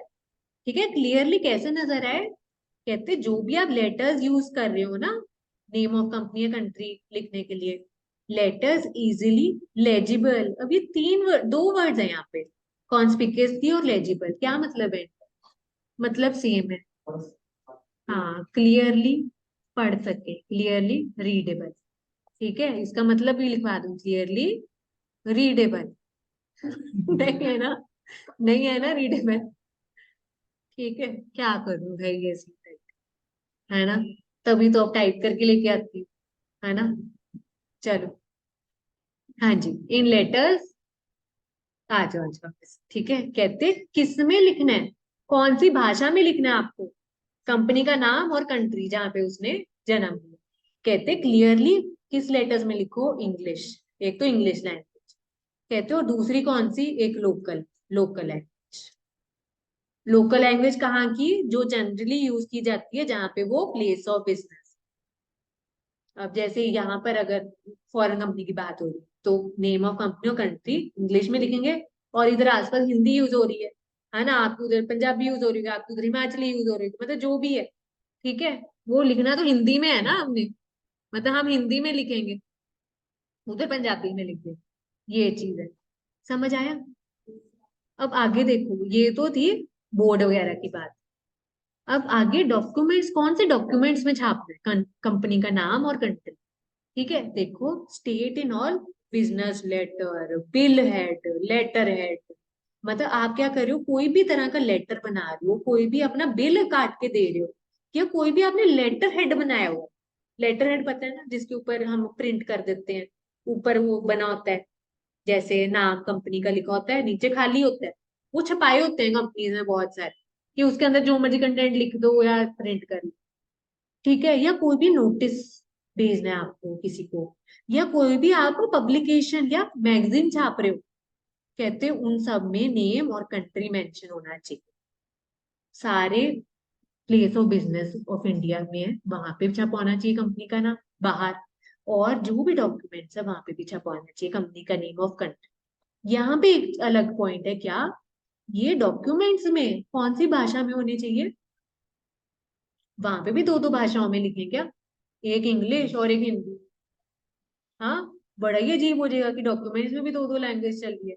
तो कहते हैं बोर्ड पे तो आप दो दो लैंग्वेज लिख दो, पर यहाँ पे डॉक्यूमेंट्स में जो आसानी से पढ़ा जाए, इजिली रीडेबल इंग्लिश लैंग्वेज। समझ आई, बिल्कुल कॉमन सी बात है, कुछ रट्टा नहीं लगाना। ठीक है, आगे चलते हैं। लास्ट पॉइंट, कहते हैं if liability of members of company is limited, आपको याद है प्रीलिमिनरी चैप्टर में टाइप्स ऑफ कंपनी किया था, कि वहां पे लाइबिलिटी क्या होती है मेंबर्स की, कईयों की, वो डिपेंड करेगा कंपनी कैसी। क्या क्या थी टाइप्स ऑफ लाइबिलिटी में, याद करो, company limited by shares, company limited by guarantee, guarantee and shares and guarantee, हाँ, और फिर अनलिमिटेड कंपनी। अनलिमिटेड। ठीक है, यहाँ पर क्या लिखा है, if liability of members of company is limited. ठीक है, अगर मेंबर्स की लाइबिलिटी लिमिटेड है, कहाँ तक सीमित है, जितना उन्होंने शेयर्स पे पैसा देना है, या अगर लिमिटेड बाय गारंटी, जितना उन्होंने गारंटी की है। ठीक है, कहते ये चीज मेंशन करो, ये चीज भी मेंशन कर दो, कहते बहुत जरूरी है मेंशन करना, नहीं तो कंपनी तो मेंबर से जितना मर्जी पैसा मंगवाती जाए, अनलिमिटेड अज्यूम करके। तो कहते ये बहुत जरूरी चीज है, आप लिमिटेड वर्ड, ये कि मेंबर्स की लिमिटेड लाइबिलिटी है, ये फैक्ट मेंशन कर दो। कैसे, यही जो सारी चीजें अभी पढ़ी है ना, वैसे। देखो कहाँ पे, outside every place of business in India, ठीक है, और कैसे, इंग्लिश भाषा में और एक लोकल लैंग्वेज में, और एंड कहाँ पे, सारे डॉक्यूमेंट्स, ये डॉक्यूमेंट्स वाला हेड, और यहाँ पे कैसे, इंग्लिश भाषा। समझ आया? तो दोनों Yes, पैरेलल सेम चल रहे हैं। एक तो बाहर, दफ्तर के बाहर और डॉक्यूमेंट्स में हमें क्या छापना है, नेम और कंट्री, ठीक है, और क्या छापना है कि लाइबिलिटी मेंबर्स की लिमिटेड है, ठीक है, ये तीन चीजें छापनी है हमें, ठीक है, कहाँ पे, बाहर, और सब डॉक्यूमेंट्स में, बाहर दो लैंग्वेज में, इंग्लिश और लोकल, और यहाँ पे कैसे, डॉक्यूमेंट्स में सिर्फ इंग्लिश लैंग्वेज, ठीक है जी। तो ये चीज करने को मैं इधर भी कंबाइन कर सकती थी, नेम ऑफ कंपनी, कंट्री, और इधर क्या, ये मेंबर्स की लाइबिलिटी लिमिटेड है, ठीक है, पर ये हर कंपनी के केस में ना होगा, आप बताओ, हर कंपनी के केस में क्या मेंबर्स की लाइबिलिटी लिमिटेड होगी, नहीं ना, तो No, ma'am. इसलिए ये अलग पॉइंट यहाँ पर बनाया। नाम और कंट्री तो हर के केस में मेंशन करना है, जिनकी मेंबर्स की लाइबिलिटी लिमिटेड है जिस कंपनी, वो अलग से ये भी मेंशन करें, ठीक है जी। चलो लास्ट छोटा सा है बस ये, हौसला रखो, हिम्मत रखो, लास्ट लास्ट है आज के डे का, ये लास्ट है सेक्शन, ठीक है जी, last section 383, service on foreign company, ये किया हुआ है हम, इसलिए करवा रही हूँ आपको ये वाला सेक्शन। बताओ खुद से, सर्विस का वर्ड हमने पिछले सेशन में भी किया था। वो बंदा बिठाया हो, कंपनी ने ऑथोराइज करा हो इंडिया में, उसके बारे में। क्या बात है मनदीप, इधर इधर, और कोई, मेरा भाई बहन और कोई है, service on foreign company, ma'am बस यही कोई भी सुनना था, पर्सन ऑथराइज। हाँ, हाँ जी अखिल, कोई भी पर्सन जो एक ऑथराइज क्या दिया हुआ जो उसका काम करे, बात, जो कीवर्ड, मुझे बस कीवर्ड सुना था, ऑथराइज, ऑथराइज पर्सन जो इंडिया में बैठा है, आया नहीं याद, आप आ गया था, ठीक है, कि जो फॉरेन कंपनी के बिहाफ पे इंडिया में बैठ के डॉक्यूमेंट्स रिसीव करे, आरओसी को, सरकार को कुछ भेजना, उस बंदे के एड्रेस पे भेज दे, ठीक है जी। तो ये यहाँ पे लिखा है, देखो ये सेक्शन फॉर्मेलिटी के लिए अलग से बना हुआ, सर्विस ऑन फॉरेन कंपनी, कहते कोई एनी प्रोसेस, कोई नोटिस, कोई डॉक्यूमेंट भेजना है हमारे को, किसके ऊपर, served, served on foreign company मतलब फॉरेन कंपनी को भेजना है, सर्विस ऑन फॉरेन कंपनी मतलब फॉरेन कंपनी को कुछ हमने भेजना है, कहते हैं deem to be sufficiently served, मतलब हमने सही तरीके से अपना काम कर दिया, उनको पहुंचा दिया जो उनके डॉक्यूमेंट्स थे, वो डीम्ड या अज्यूम्ड कब मानेंगे कि हमने पहुंचा दिए, कब मानेंगे बताना, जब किसको पहुंच जाएंगे, हाँ ऑथोराइज कहते, पर्सन। ऑथराइज पर्सन कौन सा था, जिसकी डिटेल, जिसका नाम पता हमने कहाँ पे भेजा था, कौन से सेक्शन में, हाँ 380 में। 380 में हमने उसका नाम और पता भेजा था, अगर आपको याद हो, if addressed to any person whose name and address delivered to registrar under section 380, ठीक है, एंड उसके घर पे छोड़ दिया, मतलब उसके एड्रेस पे छोड़ दिया, लेफ्ट, या बाय पोस्ट भेज दिया उस एड्रेस पे, या इलेक्ट्रॉनिक मोड से उस तक पहुंचा दिया, तीनों में से कुछ भी कर दिया, तो हम मान लेंगे कि भाई फॉरेन कंपनी तक पहुंच गया, जब उस बंदे तक पहुंच जाएगा, तो कौन सा था, ये ऑथराइज पर्सन, सिंपल। चलो फिर अब लिखना शुरू करो, ठीक है, आज ना मैं फाउंडेशन वाली मेरी क्लास है ना, मैंने वहां पे सेक्शन 8 कंपनी समझा रही थी, एनजीओ, ठीक है, उसमें मैंने वो अपना एग्जाम्पल भी लिया था कि मैं एक एनजीओ से एसोसिएट हूँ, हमारी कक्षा, ठीक है, अभी उन्हीं का ही सच में कॉल आया था, मतलब जो टॉपिक पढ़ा रही थी ना, उन्हीं का ही कॉल आ रहा था, मतलब इतने टाइम से वो लिंक हट गया था, है ना, देखो कई बार होता है ना कि बाय चांस वो चीज आती है, ठीक है, चलो लिखना शुरू करो।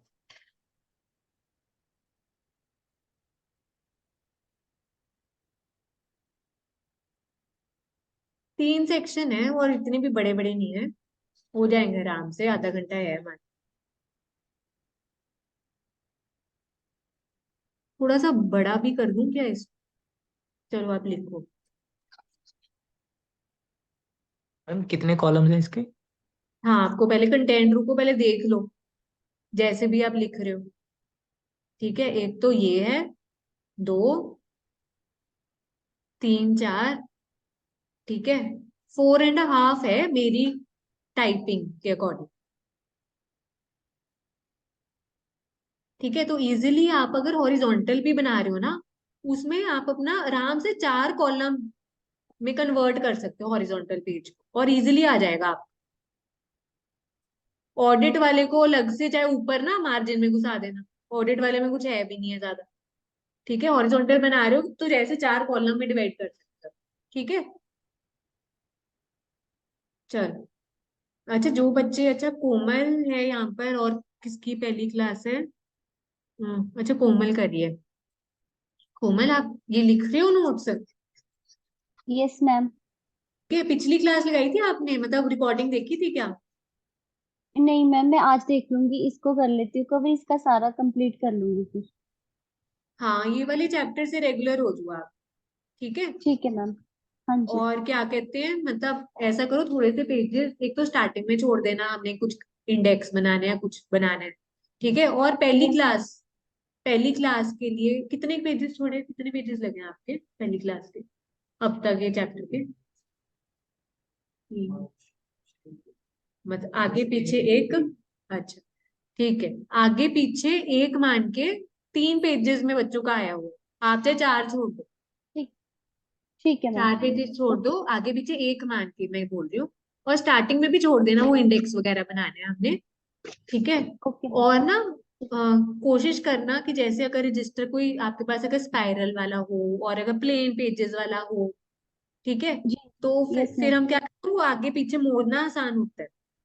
बाकी अगर ठीक अभी है नहीं मैम। है तो जौन सा भी है वो लगा लो, लाइनों वाला चाहे विदाउट स्पाइरल। And okay. कोशिश करना कि अगर हॉरिजॉन्टल डायरेक्शन में आप बनाओ, जी। और जितना मतलब कम पेजेस में बनाओ, क्योंकि लास्ट जी में जी पेजेस मैम। गिनने लग जाते हैं। हाँ जी। ठीक है, तो अच्छे अच्छे नोट्स बनाने हैं। मैम मैंने ना अभी हाँ, मैंने चार्जेस तो कर लिया है, मैं डिपॉजिट कर रहा हूँ, तो मैं सोच रहा था कि ये जो फॉरेन कंपनी के बाद में बना लूंगा नोट्स। पहले डिपॉजिट के बना लेता हूँ, उसके बाद इसके। नहीं, चार्जेस कर लिया, डिपॉजिट चल रहा है आपका, और फॉरेन हाँ जी, कंपनी अभी साथ कर रहे हो मेरे, है साथ ना? साथ कर रहा हूँ, हाँ जी। तो मतलब अच्छा। मैं नोट्स में हम्म, ये बोल रहा था कि पहले डिपॉजिट्स के बना लूंगा, फिर इसके बना लूंगा। फिर काम नहीं कंपाइल होता जाएगा आपका? मैम फिर वो मिक्स कैसे करूंगा बीच में फिर पेजेस का? या तो फिर आप ऐसा करो, कोई पतला सा रजिस्टर अगर और पड़ा है ना? हाँ जी, ठीक है मैम। आपने परसों की लगानी क्लास लाइन? हाँ मैम, लगानी है। अब तो मैं अभी रेगुलर ही लगाऊंगा छुट्टियां मैम क्लासेस। छुट्टियां चल रही हैं? हाँ मैम। अच्छा अच्छा अच्छा। वैसा नहीं है मैम, वैसे तो मैं अगर जो आप जैसे मॉर्निंग में लगाओगे लेक्चर तो मैं वो इवनिंग में देख हम्म, लूंगा, वैसा तो कोई वो इश्यू नहीं है। पर वो देखो जो पुराना पेंडिंग था मैं वो भी कर रहा था ना साथ साथ। देखो, मुझे कोई प्रॉब्लम नहीं है अखिल, आप ऐसा, मतलब मुझे है कि आपका काम काम ना कंपाइल हो, आप क्लास भी लगाओ, नोट्स बाद के लिए कंपाइल हो जाए। या तो आप ऐसा नहीं नहीं करो, मैम, मेरा मैम डिपॉजिट के लिए हो जाएगा, उसके बाद मैं फिर इसके बनाऊंगा फॉरेन कंपनी के। कितने रह गए डिपॉजिट्स के? मैम मेरी 4। 4 क्लासेस रहती हैं अभी? हाँ जी मैम, बस या एक उसकी और काम टाइम। हो सकता है, या तो आप A4 शीट्स ले लो थोड़ी सी, ठीक है मैम। है ना, तो कि उसमें जो लाइव मतलब जो सेशन, हाँ, ठीक है मैम। या हाँ तो ये भी ठीक। A4 शीट्स पे जो लाइव क्लास लगा रहे हो हाँ वो, जी मैम, मतलब एक ऐसा कर लो ना, या 2 रजिस्टर लगा लो, कोई अगर ठीक है पतला मैम। सा घर पे वैसे ही पड़ा है, ताकि आपका हाँ काम ठीक। कंपाइल ना हो, है ना? ठीक है मैम। आप ऐसे भी कर सकते हो, नहीं तो जैसे आपको ठीक लगता है वैसे कर लो, बस काम कंपाइल नहीं होना चाहिए, अगर साथ साथ हो जाए बढ़िया। ठीक है। हाँ जी मैम, ठीक। हम्म, या आप अपने अंदाजे से पेजेस छोड़ दो, या तो डिपॉजिट्स के, या ये भी हो सकता है, ठीक है मैम, मैं क्योंकि मैंने नोट सारे डाल दिए ऐप पे। ठीक है मैम, देख ठीक है, या तो उसके अकॉर्डिंग एक बार देख लो कि आपको कितने पेजेस लगेंगे, उसके अकॉर्डिंग भी आप कर सकते हो, ठीक है मैम, है ना? जैसे ठीक लगता है वैसे कर लो, कोई प्रॉब्लम नहीं। और जो ठीक। रिकॉर्डिंग में बच्चे देखते हैं, स्पेशली दीक्षा, अ, कोमल, अखिल। ठीक है, अच्छा दीक्षा आप अब लगाया करोगे ना रेगुलर क्लास? मैम हिमानी, अभी तक तो सही कोशिश चल रही है, जब तक चलेगी देखेंगे। ठीक है ठीक है। अच्छा अच्छा अच्छा, ठीक है, मैंने कहा हिमानी इधर भी है उधर भी है। अच्छा एक बार मैं स्क्रॉल कर लूं, ये लो।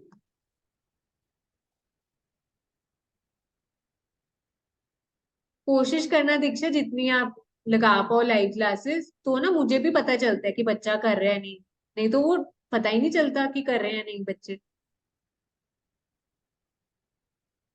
है ना। और कोमल आप लगाओगे अब से क्लासेस रेगुलर? हाँ जी मैम, ठीक है ठीक है। आज और से जो जिसका, जितनी भी अभी लाइव सेशन जाएंगे वो सारे मैं लगाऊंगी ठीक है ठीक है ठीक है। इसका। और जिसका जो चैप्टर रहता है ना, पहले हम कुछ मुझे लिखवाना ताकि मैं आपसे पूछूं कि कब तक कर रहे हो नहीं। जैसे इधर इनका रहता है ना, कौन सा रहता है, प्रिलिमिनरी वाला रहता है, ये कर लिया था आप? हाँ रिवीजन में आ गया। क्लासेस और नोट्स रहते हैं अभी बनाने उसके? हाँ रहते हैं ना। सबका लिखूंगी एक दिन, मेरे को बताना सभी। रिपोर्ट लेनी है कि कब तक कर रहे हो कंप्लीट, क्योंकि जो पेंडिंग रह जाते हैं वो पेपर आ जाते हैं तब भी नहीं हो रहे होते कंप्लीट। लिस्ट बनाना मेरे साथ एक दिन सभी, मैं ग्रुप में ही डाल दूंगी। आपके तो कंप्लीट है ना? अच्छा रुको मैं ना,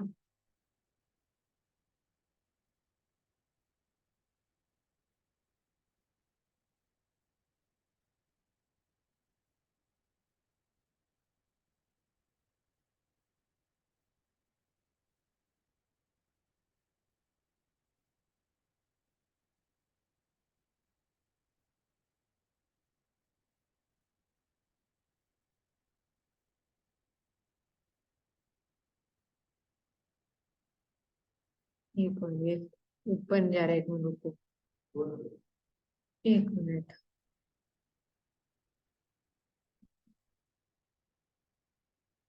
देखो मुझे बंद करके फिर से खोलने दो ये शीट, हैंग हो गई शीट।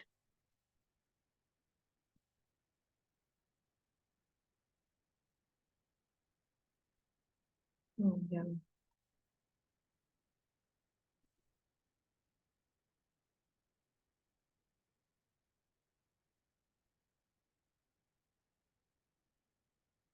ये लो आप।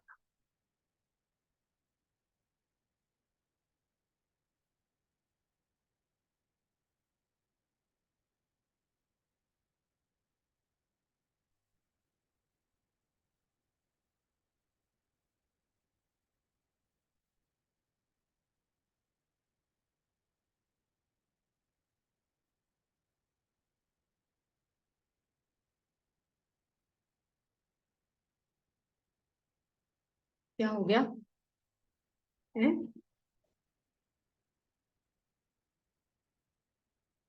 मैम थोड़ा ऊपर स्क्रॉल करना। अच्छा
मुझे तो बता देना, आगे कर दूंगी।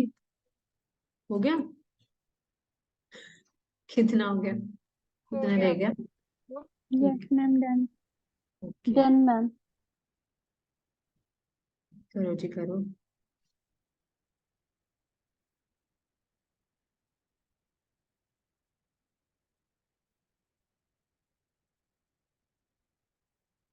यार नंबरिंग थोड़ी देख के डाला करो, नहीं तो सेक्शन में ना पता नहीं चलता क्या किसका पार्ट है।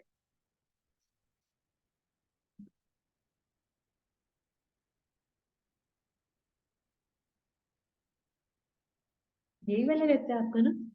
यही वाला रहता है ना? हो गया, कर दूं ऊपर? हर्ष का भी हो गया। लास्ट पॉइंट कर।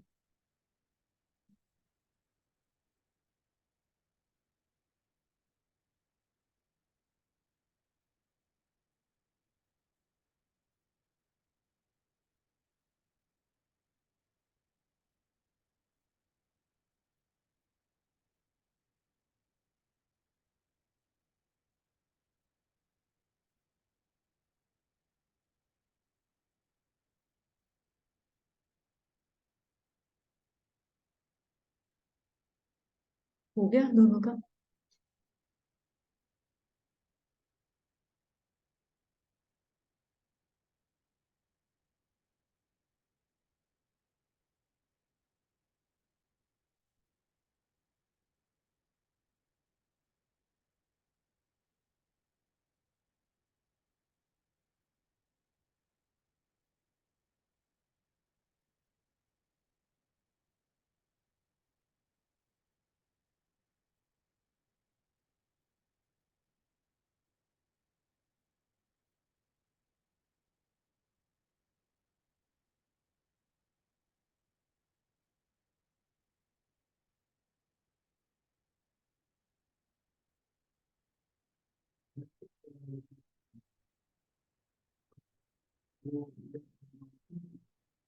क्या चीज? क्या?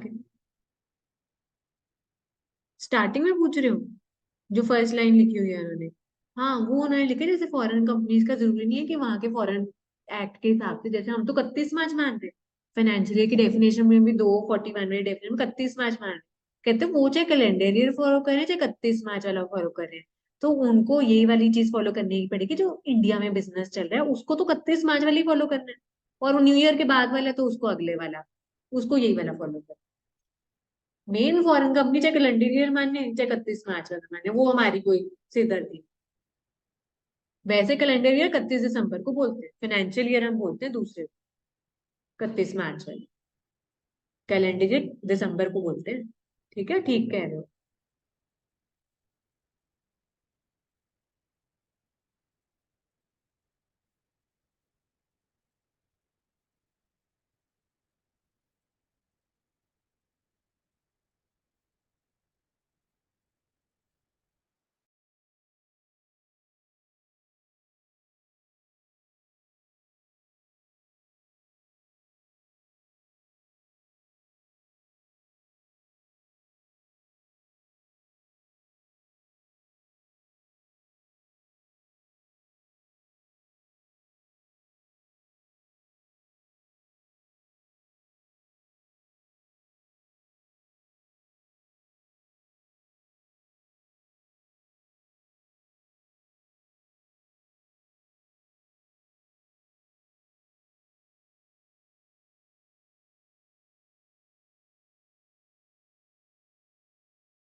मैम थोड़ा सा ऊपर कर दो।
हाँ जी, हो गया बच्चों ये वाला?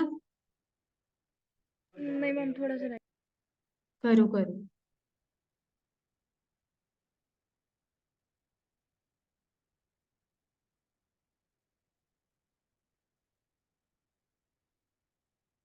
अच्छा, निशा ने भी ज्वाइन कर लिया। निशा अभी की है ज्वाइन?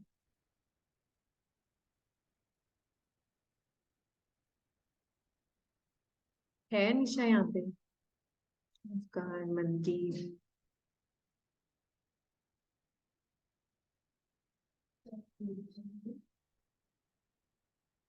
हो गया जी? करो करो।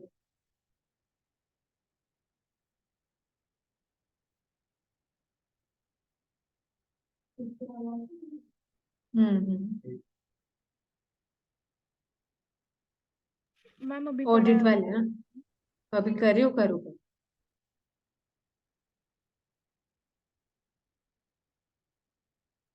ठीक है, हर सेक्शन में मेन 4-5 वो कीवर्ड्स ही होते हैं। अभी तो जो मैं हाईलाइट करवाती हूँ ना, वो भी ज्यादा ही करवा रही होती हूँ आपको हाईलाइट। उसमें से भी 4-5 ही कीवर्ड्स होते हैं बस, जो पूरे सेक्शन को कवर कर देते हैं।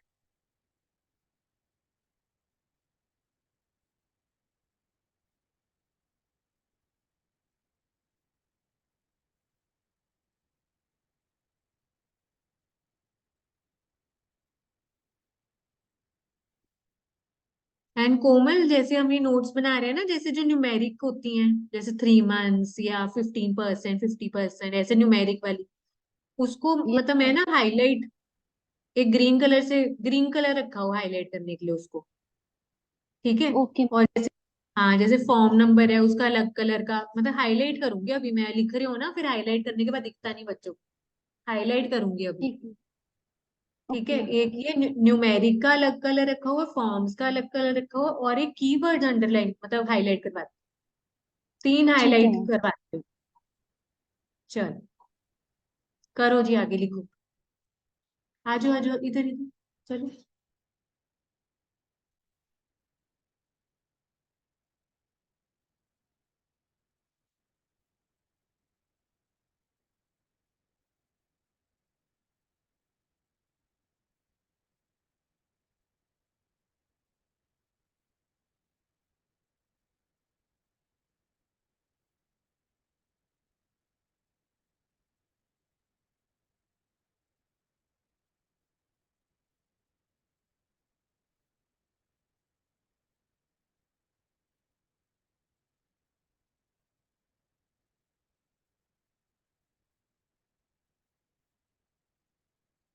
बड़ा अच्छा।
हाँ जी, कर दूं आगे? No ma'am. करो करो। जो अगले दो सेक्शन लिखोगे ना, छोटे से हैं, आधे से ज्यादा, आधे मतलब 3 कॉलम्स, मतलब आधे से ज्यादा भी रख लो पहले सेक्शन के लिए, दूसरा सर्विस वाले के लिए लास्ट एक कॉलम रख लो। 1/4 हिस्सा लास्ट सेक्शन के लिए, ठीक है, 3 हिस्से उसके लिए। चलो,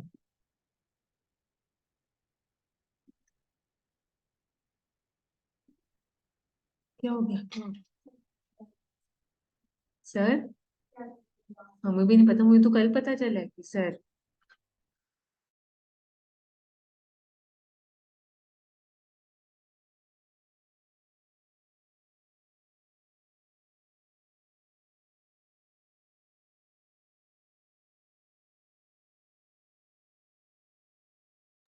हाँ जी, कर दूं? हो यस गया जी? मैम। चलो चलो, आओ जरा। अभी देख लो पहले, ये 382 है, ठीक है, हॉरिजॉन्टल पेज पे बनाओगे, आधे से ज्यादा रख लो 382 के लिए, और एक कॉलम लास्ट में 383 के लिए रख।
कर दूं राइट साइड?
हो गया हिमानी को? हो गया?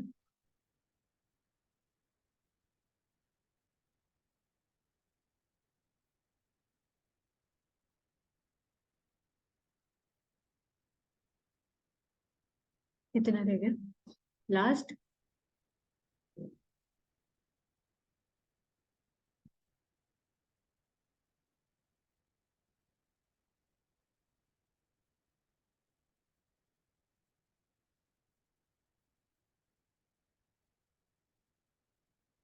हो गया?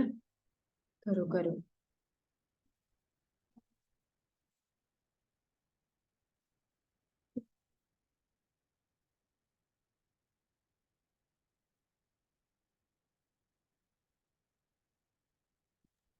मैम लास्ट लाइन रहती है। अच्छा करो जी करो।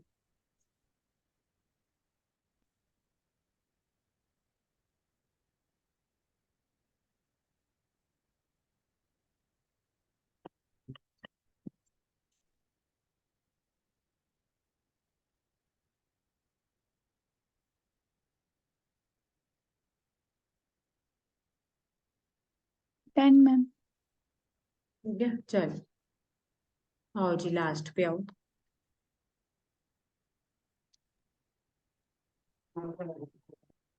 अच्छा रहता है, रुको।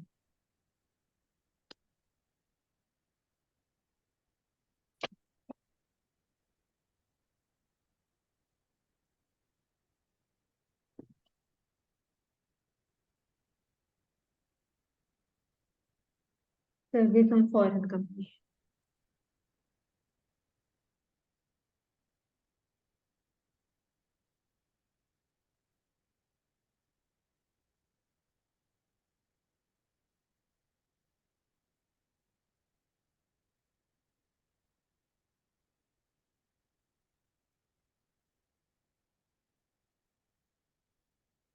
हाँ जी हो गया।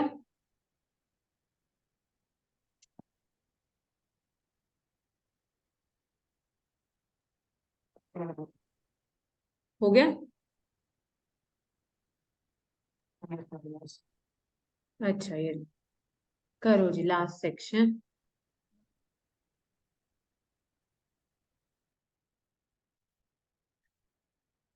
अच्छा पहले 15 क्वेश्चन में कोई है डाउट डिपॉजिट्स के?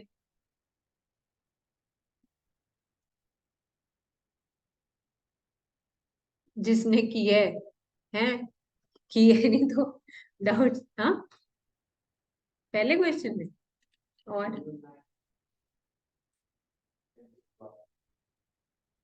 अच्छा और कौन सा नंबर है क्वेश्चन का?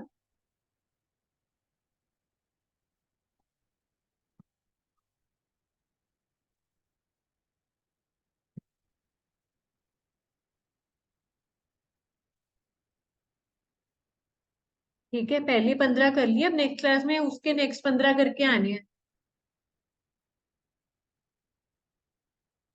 मेरे ख्याल 33 क्वेश्चंस हैं हमारे टोटल,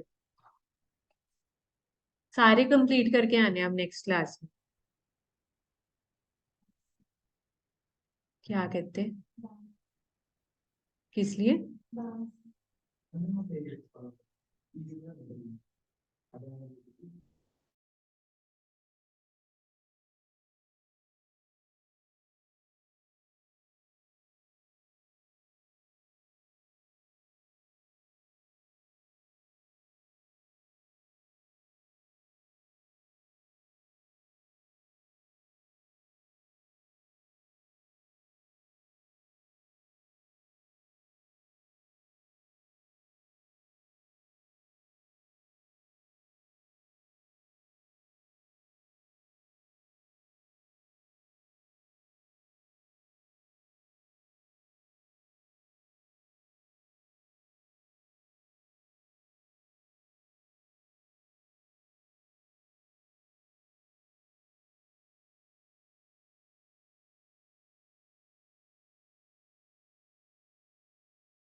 हाँ जी, हो गया सबका? Yes ma'am. ठीक है। हाँ जी, मनदीप, मुस्कान, दीक्षा, कोमल, निशा, हो गया सबका? Yes ma'am. यस ठीक है। मैम। चलो ठीक है बच्चों, फिर हम यही क्लास एंड करते हैं। ठीक है जी। और पहले 15 कर लिए ना, 33 क्वेश्चन दिए डिपॉजिट्स के। ठीक है, अब पूरे कंप्लीट करके आने हैं नेक्स्ट सेशन। नेक्स्ट वीक पे नहीं डालने हमने इसके क्वेश्चंस लटकाने। ठीक है, नेक्स्ट सेशन में डिस्कस कर लेंगे जो जो भी डाउट्स रहेंगे आपके 33 क्वेश्चन तक। उसके बाद 6-7 आपके वो एमसीक्यू। ठीक है, जिसके रहते हैं कर लो एक बार। ठीक है, नहीं तो कंपाइल होता जाएगा। ठीक है जी। हाँ जी, कोमल आपको आ गया समझ? एक बार पिछली रिकॉर्डिंग जरूर देख लेना जो फर्स्ट सेशन वाला है। ठीक है। हाँ जी, और निशा, आपको आया समझ? आपने कौन से टॉपिक से आज ज्वाइन किया? कहाँ गई निशा? चलो ठीक है, फिर हम वाइंड अप कर रहे हैं बच्चों, मैम मिलेंगे मेरा, फिर नेक्स्ट। हाँ जी, हाँ जी हाँ जी कोमल। मैम, क्लियर, आज वाला क्लियर है मैम। ठीक है, ठीक बाकी है। कंप्लीट कर लूंगी मैं जिससे पहले ठीक वाली रिकॉर्डिंग। ठीक है, ठीक है एंड मैं मैम। हाईलाइट भी करवाऊंगी नेक्स्ट सेशन में। ठीक है, वो अकॉर्डिंगली ओके फिर मैम। आप साथ साथ हाईलाइट कर। ठीक है, चलो ओके फिर मैम। ओके कोमल, मनदीप, मुस्कान, दीक्षा, निशा। ठीक है, मिलेंगे नेक्स्ट सेशन में। ठीक है, और जितना क्लास में कर रहे हो उसको रिवाइज करो। वही पोर्शन मॉड्यूल से भी पढ़ लो एक बार फटाफट से। ठीक है, ताकि आपको एक सेटिस्फेक्शन मिल जाए, कॉन्फिडेंस आ जाएगा यार, ये तो बस नोट्स ही कर लें वही बहुत है। फिर नेक्स्ट टाइम से मॉड्यूल ओपन करने की जरूरत ही नहीं है हमारे। एक वो कॉन्फिडेंस आ जाएगा आप। ठीक है। तो जो आगे कुछ नई अमेंडमेंट आएगी, कुछ ऐड ऑन करने हैं पॉइंट, अपने नोट्स में कर लिया करिए, एक ही चीज रखनी है आपने जो फॉलो। ठीक है, चलो फिर। ओके बच्चों, बाय बाय।